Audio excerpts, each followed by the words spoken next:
স্বাগত সবাইকে। দর্শক, প্রতিদিন বিকাল 4:30টায় এই আয়োজন নিয়ে আমরা থাকি আপনাদের সাথে। চেষ্টা করি সারা দেশের নানা সংকট সম্ভাবনার কথা জানাবার, কথা বলি আঞ্চলিক থেকে জাতীয় পর্যায়ের সংশ্লিষ্ট কর্তৃপক্ষের সাথে, তুলে ধরে মানুষের দুঃখ দুর্দশা, আশা নিরাশার কথা। সাথে আছি আমি হিমাদ্রি রাহা। এবছর সবচেয়ে বড় চ্যালেঞ্জের মুখে দেশের অর্থনীতি। মূল্যস্ফীতি, টাকার বিপরীতে বাড়তে থাকা ডলারের দাম, দ্রব্যমূল্যের ঊর্ধ্বগতি, অর্থ পাচার, রিজার্ভ সংকট, পুঁজিবাজারে বিনিয়োগকারীদের আস্থাহীনতা, রাজনৈতিক পরিবর্তন, সব মিলিয়ে সৃষ্ট অস্থিরতা তলানিতে ঠেলে দিয়েছে অর্থনীতি। এবং সব মিলিয়ে সময়টা বেশ কঠিনই বলা যায় ব্যবসায়ী ও ভোক্তা দুপক্ষের জন্যই। তারপরও এসব চ্যালেঞ্জ মোকাবেলায় আর্থিক খাতে নানা সংস্কারের পদক্ষেপ নিয়েছে অন্তর্বর্তী সরকার। এ নিয়ে আমাদের আজকের আয়োজন নতুন বছরে ব্যবসায়ীদের চ্যালেঞ্জ। আলোচনায় আমাদের সাথে যুক্ত আছেন চট্টগ্রামের খাতুনগঞ্জ ব্যবসায়ী কল্যাণ সমিতির সাবেক সাধারণ সম্পাদক আহসানুল্লাহ জাহিদি এবং বাংলাদেশ দোকান মালিক সমিতির যুগ্ম সাধারণ সম্পাদক এবং Khulna chamber of commerce and ইন্ডাস্ট্রিজের সাবেক পরিচালক মোহাম্মদ আবুল হাসান। আপনাদের দুজনকে স্বাগত আজকে আমাদের মানচিত্রে। আবুল হাসান, আপনাকে দিয়ে শুরু করতে চাই। প্রথমেই যে বিষয়টি, নতুন বছর যেমনটি জানাচ্ছিলাম, বেশ কিছু চ্যালেঞ্জ কিন্তু এবার ব্যবসায়ীদের সামনে রয়েছে। মূল্যস্ফীতি বলি, ডলারের দামের তারতম্যের কথাই যদি বলি, সামগ্রিক বিষয় মিলিয়ে একজন ব্যবসায়ী হিসেবে আপনার মুখ থেকে আসলে চ্যালেঞ্জগুলো কেমন হতে পারে শুনতে চাই। ধন্যবাদ জানাচ্ছি আমি ডিবিসি নিউজকে এমন একটি প্রোগ্রামে আমাকে আমন্ত্রণ জানার জন্য। সব কিছু মিলিয়ে আমি বলতে চাই যে আমি ছাত্র শহীদদের প্রতি শ্রদ্ধা দিয়ে আমি শুরু করছি। আমার বিশ্বাস এই আমাদের বাংলাদেশ একটি সুষ্ঠু সুন্দর দিকে এগিয়ে যাচ্ছে এবং যাবে। ইতিমধ্যে আমরা দেখতে পাচ্ছি যে আমাদের প্রধান উপদেষ্টা ডক্টর ইউনূস সাহেব অলরেডি বিভিন্ন ব্যাংকগুলোকে রিফর্ম করে সুন্দরভাবে গোছানোর জন্য আপ্রাণ চেষ্টা করে যাচ্ছে। আমরা বিশ্বাস এই সমস্যাগুলো আমরা উতরে সামনের দিকে এগিয়ে যাবে একটি সোনার বাংলাদেশের দিকে। আর সব কিছু মিলিয়ে আমি বলবো গত মাসের তুলনায় এই মাসে তো আমরা দেখছি একটা স্বস্তি আমরা পাচ্ছি। সেটা হলো যে কাঁচা বাজার এবং মাছ তরকারির ক্ষেত্রে যে একটা সহনীয় পর্যায়ে দাম যে সহনীয় হয়ে আসছে, এজন্য আমি সকল উপদেষ্টাদের ধন্যবাদ জানাচ্ছি। এবং সামনে আমরা বিশ্বাস করি যদি সকলে মিলে একটি সভ্য জাতি হিসাবে আমরা ঐক্যবদ্ধ হিসাবে কাজ করে এগিয়ে যাই, আমরা ব্যবসায়ীরা সবসময় সরকারে যারা নীতিধারক থাকবে তাদেরকে সহযোগিতার জন্য আমরা সার্বিকভাবে সবসময় প্রস্তুত আছি। এবং ব্যবসায়ীদের নিয়ে যদি তারা সামনের পথ এগিয়ে যায় তাহলে অবশ্যই বাংলাদেশ একটি সমৃদ্ধশালী বাংলাদেশ হিসাবে গড়ে উঠবে। পাশাপাশি খুলনা অঞ্চল একটি শিল্প অঞ্চল নামে পরিচিত ছিল, যদিও সেই শিল্প অঞ্চলগুলা ভঙ্গুরের অবস্থায় পড়ে গেছে। আমার বিশ্বাস এই শিল্প অঞ্চলের দিকে যদি একটু মনোযোগ দিয়ে উপদেষ্টারা একটু খেয়াল রাখেন এবং ভবিষ্যৎ যারা একটা সুষ্ঠু সুন্দর নিরপেক্ষ নির্বাচনের মাধ্যমে একটা সুষ্ঠু সরকারও যদি ভবিষ্যতে চিন্তা করে যে খুলনা অঞ্চলকে একটি সমৃদ্ধশালী অঞ্চল তৈরি করার সম্ভাবনা রয়েছে, অবশ্যই সেটা সম্ভব। কারণ বেসরকারি খাতে যদি প্রতিষ্ঠানগুলা উজ্জীবিত এবং বিত্তবান হতে পারে তাহলে কেন সরকারিভাবে সম্ভব না। আমরা মনে করি এই সোনার বাংলাদেশকে কাজে লাগিয়ে ব্যবসায়ীকে সহযোগিতায় এবং রাজনৈতিক ব্যক্তিত্বের ঐক্যবদ্ধ সহযোগিতায় সিদ্ধান্তে এই দেশটি একটি সুষ্ঠু সুন্দর একটি সামাজিক দেশ হিসাবে গড়ে উঠুক। পাশাপাশি আমি আরও আহ্বান জানাবো উপদেষ্টাদের যে বিভিন্ন দেশের বিভিন্ন বড় বড় ব্যবসায়ীদের আমন্ত্রণ জানিয়ে বাংলাদেশে যেন ইনভেস্টমেন্ট বাড়ানো যায় এবং বড় বড় উদ্যোক্তাদের আরও আগ্রহ বা সহযোগিতা প্রদান করে সহজ ঋণের মাধ্যমে যেন এই দেশকে আরও সামনের দিকে এগোনোর সকল প্রক্রিয়া কার্যক্রম পরিচালনার এগিয়ে যাক। এটাই আমার ব্যক্তিগত একটা মতামত। অর্থাৎ চ্যালেঞ্জ থাকতো আপনার দৃষ্টিতে ব্যবসায়ী হিসেবে বেশ কিছু সম্ভাবনা আছে আমাদের এই বছরটিতে, অদূর ভবিষ্যতে ব্যবসায়ীদের জন্য বেশ কিছু সম্ভাবনা আছে যদি সবকিছু সংস্কারগুলো যদি ঠিকভাবে সঠিক জায়গায় ঠিকভাবে করা যায়। আহসানুল্লাহ জাহিদি, আপনার সাথে যুক্ত হতে চাই। আপনাকে শুনতে পাচ্ছেন? আহসানুল্লাহ জাহিদি, যে বিষয়টি জানতে চাই, আপনি হচ্ছেন খাতুনগঞ্জ ব্যবসায়ী কল্যাণ সমিতির সাবেক সাধারণ সম্পাদক।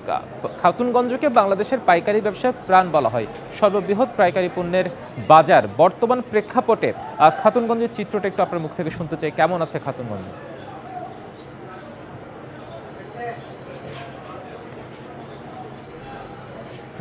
ধন্যবাদ। আসলে সব মিলিয়ে আমাদের ব্যবসায়ীরা খুব একটা ভালো নেই, আপনারা জানেন। সেটি কিন্তু আমরা দেখছি বিগত কয়েক বছর আগে থেকেই বিশেষ করে করোনার পর থেকেই ব্যবসায়ীরা যেভাবে আগের যে স্রোতে ব্যবসা করতেন সেটি করতে পারে নাই। এরপরে যুক্ত হয়ে গেল ইউক্রেন রাশিয়ার যুদ্ধ, পাশাপাশি মধ্য যে দেশগুলোতে যে অস্থিরতা বা যুদ্ধ বিধ্বস্ত, সে কারণে আসলে ব্যবসায়ীদের গত কয়েক বছর ধরে আসলে ভালো নেই। পাশাপাশি যুক্ত হয়েছে আপনাদের ডলারের দাম, যে ডলার ছিল 80 থেকে 85 টাকা টাকার মানে, সেটি এখন দাঁড়িয়েছে প্রায় 120 থেকে 30 টাকার মধ্যে। এই সব কিছু বিবেচনা করলে ব্যবসায়ীরা বিগত কয়েক বছর ধরে যে সমস্যা সেটি এখনও পোষাতে পারে নাই। তো আমরা প্রত্যাশা করি, আমরা আশা করছি এবছর আপনারা জানেন যে নতুন সরকার এসছে, আমরা আশা করব যে ব্যবসায়ীদের যে বিগত কয়েক বছর ধরে তারা এই সমস্যা ফেস করছে সেটি এবছর আর হবে না। বিভিন্ন সংস্কারের মাধ্যমে আমরা আশা করছি ব্যবসায়ীরা যে ক্ষতিগ্রস্ত হয়েছেন সেটি অবশ্যই পুষিয়ে নিতে পারবেন। পাশাপাশি আপনারা জানেন যে আমাদের খাতুনগঞ্জে সবচেয়ে বড় পাইকারি মার্কেট হলেও এখানে যে সুযোগ সুবিধা সেটি আমরা পাইনি। আপনারা জানেন প্রতি বছর রমজান আসলেই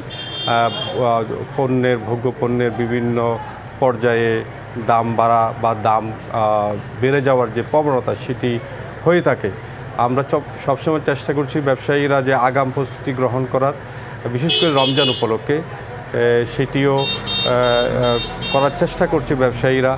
কিন্তু পাশাপাশি আমরা ব্যবসায়ীদের পক্ষ থেকে যেটি সবসময় জোর দাবি জানাচ্ছি, বিশেষ করে এবছর যেহেতু সরকার পরিবর্তনের সাথে সাথে যারা বড় বড় ব্যবসায়ীরা আছেন তারা অনেকে আছেন গা টাকা দিয়েছেন, তাদের বিকল্প হিসাবে যে তারা যে 40 থেকে 50% কোনো ক্ষেত্রে 60% পণ্য সরবরাহ করতেন, সেটি যেন অন্য ব্যবসায়ীদের বা ছোটো বড় মাঝারি ব্যবসায়ীদের যেন সেটিকে সরবরাহ ঠিক রাখেন।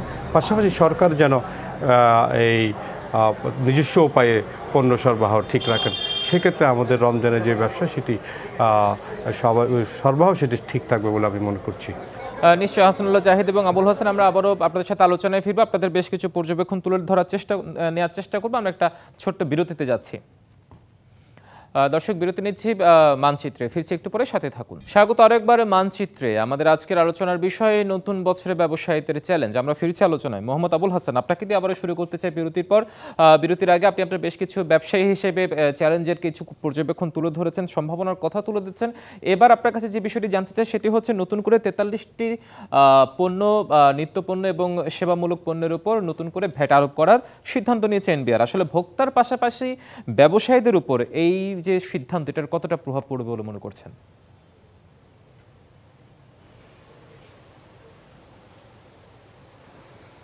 ধন্যবাদ আপনাকে। ভ্যাটের যে বিষয়টা আসলে আমরা যেটা বুঝি এবং জানি, সেটা ভ্যাট কিন্তু আসলে দিবে হলো গিয়ে ভোক্তা পর্যায়ের যে ভোক্তা সেই ভ্যাটটা দিবে। কিন্তু আমাদের দেশে আমরা যেটা দেখতে পাই, সাধারণত ব্যবসায়ীদের উপরই ভ্যাটটা চেপে বসে। কিন্তু আবার কিছু কিছু ক্ষেত্রে সকলে ভ্যাট প্রদান করে না। কিছু কিছু প্রতিষ্ঠান ভ্যাট দেয়, কিছু কিছু প্রতিষ্ঠান ভ্যাট দেয় না। কিন্তু ভ্যাট নীতিটা যখন হয়, তখন যদি সকলেই যদি ভ্যাট দেয় এবং সেই ভ্যাটের পরিমাণটা যদি একটু কম থাকে, সেক্ষেত্রে কিন্তু টোটাল যে রাজস্বটা, এটা কিন্তু আয়ের পরিমাণ বাড়ে। এটা আমার পূর্বের অভিজ্ঞতা থেকে বলছি। এবং ভ্যাট কর্মকর্তা এবং তারও উপরে যে নীতি নির্ধারক আছেন, তারা যদি কিছু মাঠ পর্যায়ী ব্যবসায়ী নেতাদের সাথে বসে যদি এটা যদি আরেকটু ফ্লেক্সিবল বা সুন্দর আলোচনার মাধ্যমে সমাধান করে, সেক্ষেত্রে আমার বিশ্বাস যে এই ভ্যাটের যে সংগ্রহ, এটা অনেক বৃদ্ধি পাবে এবং ব্যবসায়ীরাও উৎফুল্লভাবে ভ্যাট দিবে। কারণ আমি ভ্যাটের পক্ষে, অবশ্যই ভ্যাট দেওয়া হোক, কিন্তু সেটা সহনীয় পর্যায়ে। যেসব পণ্যের উপরে ভ্যাট প্রদান করা হয়েছে সেগুলা সহনীয় পর্যায়ে থাকলে আসলে ব্যবসায়ীরাও মানে খুশি মনে ভ্যাট দিক, এটা আমি চাই। দেশ উন্নয়নে প্রত্যেকটা ব্যবসায়ী অংশগ্রহণ করুক, প্রত্যেকটা ভোক্তা অংশগ্রহণ করুক, এটাই আমার প্রত্যাশা। সর্বক্ষেত্রে আমরা চাই যে সবাই ভালো থাকুক, দেশ ভালো থাকুক।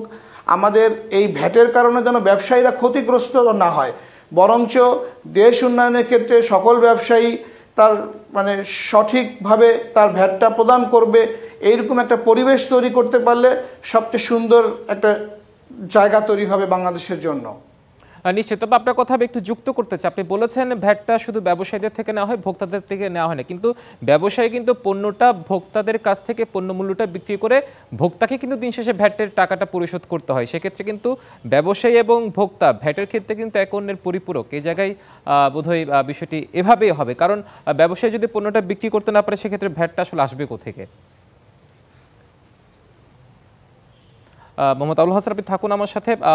আহসানুল্লাহ জাহিদ, আপনার কাছে এবার যে বিষয়টি জানতে চাই সেটা হচ্ছে খাতুনগঞ্জে পাইকারি পণ্যের ক্ষেত্রে আমরা প্রত্যেক বছরই একটা বিষয় শুনতে পাই যে সিন্ডিকেটটা খুবই একটা প্রচলিত শব্দ হয়ে গেছে, এবং এই সিন্ডিকেটটা আসলে ব্যবসায়ী এবং ভোক্তার মধ্যে একটা অদৃশ্য দেয়াল তৈরি করেছে। আসলে এটা আসলে ভাঙা যাচ্ছে না কেন বলতে গেলে?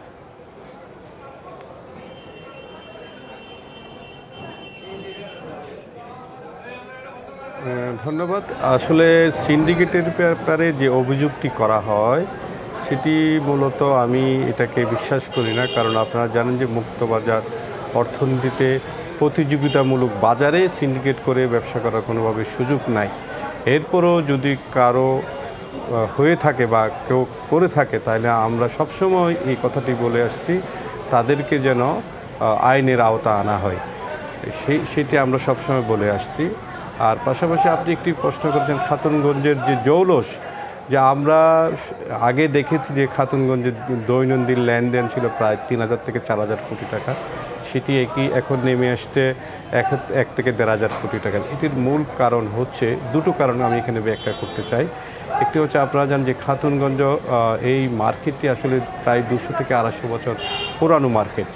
এই মার্কেটটি আসলে সৃষ্টি হয়েছে নদী কেন্দ্রিক ট্রান্সপোর্টের কারণে। আপনারা জানেন যে বিগত সময়ে আমরা এটি অর্থাৎ বঙ্গোপসাগর এবং কর্ণফুলী নদীর তীরে এই খাতুনগঞ্জ চাকতাই ব্যবসায়ীরা আসলে ব্যবসা করতেন। সেটি কারণ হচ্ছে যে নদীপথে পণ্য আনা নেওয়ার যে সুযোগটি ছিল সেটি এখান থেকে বেশি ছিল। এখন যেহেতু আধুনিক যুগে ট্রান্সপোর্টের যে সুযোগ সুবিধা সেটি গাড়ির মাধ্যমে হচ্ছে, সে কারণে বিভিন্ন জায়গায় বিভিন্ন মফস্বল শহরে পাইকারি মার্কেট হয়ে যাওয়াতে খাতুনগঞ্জের যে আগের যে জৌলস সেটি অনেকটা হারাতে বসছে। যদিও বা এখনও আমরা খাতুনগঞ্জকেই বাংলাদেশের সবচেয়ে ভোগ্যপূর্ণ পাইকারি মার্কেট হিসেবে এখনও সেটি আমরা ধরে রাখার চেষ্টা করছি। পাশাপাশি আমরা চেষ্টা করছি যে কিভাবে আমরা এই খাতুনগঞ্জের আগের যে জৌলস সেটিকে ফিরিয়ে আনা যায়, এটাই আমরা চেষ্টা করছি। পাশাপাশি আমি আরেকটি কথা আপনার সাথে সংযুক্ত করতে চেয়েছিলাম, সেটি হচ্ছে আমরা সবসময় পাইকারি মার্কেট খাতুনগঞ্জের যে ব্যবসায়ীরা যেটি হচ্ছে আমাদের এখানে যে অর্থাৎ যখন রমজান বা কোনো উপলক্ষ হিসাবে যখন এখানে অভিযান করা হয়, সেক্ষেত্রে আমরা সবসময় বলে আসছি যে অভিযানের ক্ষেত্রে দুটো দিক চিন্তা করা বেশি জরুরি। সেটি হচ্ছে সরবরাহ এবং এখানে যে ট্রান্সপোর্ট যে লেনদেনের যে ট্রান্সপোর্ট যে সুযোগ সুবিধা সেটি যেন স্বাভাবিক নিয়মে যেন স্বাভাবিক গতিতে যেন সবসময় রাখা হয়।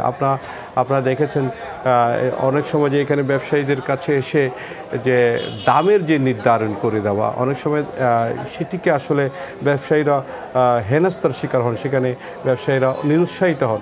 সেক্ষেত্রে এটি যেন করা না হয়। সবসময় যারা এখানে অভিযানে আসবেন তাদেরকে অনুরোধ করবো আপনারা সুনির্দিষ্ট অভিযোগের মাধ্যমে যেন এখানে এই অভিযানটি পরিচালনা করবেন এবং সরবরাহ ঠিক রাখার জন্য যে পন্থা অবলম্বন করতে সেটি করা উচিত। পাশাপাশি ব্যবসায়ীদের সহযোগী হিসাবে যেহেতু রমজান আসছে সামনে, রমজানের যে পণ্য সেগুলোতে যেন সরকার তাদের নিজস্ব উপায়ে আমদানি করে স্বাভাবিক যে সরবরাহ সেটি যেন ঠিক রাখার জন্য আমি সবিনয় অনুরোধ জানাবো। অর্থাৎ সিন্ডিকেট যে শব্দটি উঠে এসছে এটা মুক্তবাজার অর্থনীতিতে বিষয়টি আসলে খুব একটা টেকসই নয় বলে আপনার অভিমত, কিন্তু তারপর আমরা গণমাধ্যমে বারবারই সংবাদের শিরোনাম হতে থেকে এই সিন্ডিকেট কেন্দ্রিক ব্যবসাগুলো আমরা চাই আপনার মতো নিশ্চয়ই নীতি নির্ধারক যারা আছে অর্থনৈতিক খাতে নানা সংস্কার হচ্ছে, সেই সংস্কারের মাধ্যমে এই সিন্ডিকেট প্রথাটা আসলে বিলুপ্ত হোক। ভোক্তার এবং ব্যবসায়ীদের মধ্যে যে একটা অদৃশ্য দেয়াল আছে সেই দেয়ালটাও নিশ্চয়ই চলে যাবে। মোহাম্মদ আবুল হাসান এবং আহসানুল্লাহ জাহিদ, আপনার দুজনকে অসংখ্য ধন্যবাদ আজকে আমাদের মানচিত্রে এসে আপনাদের মূল্যবান সময় দেওয়ার জন্য। দর্শক, এই ছিল আজকের মানচিত্রে। ফিরবো আগামীকাল একই সময়ে। ডিবিসির সঙ্গে থাকুন 24 ঘন্টা।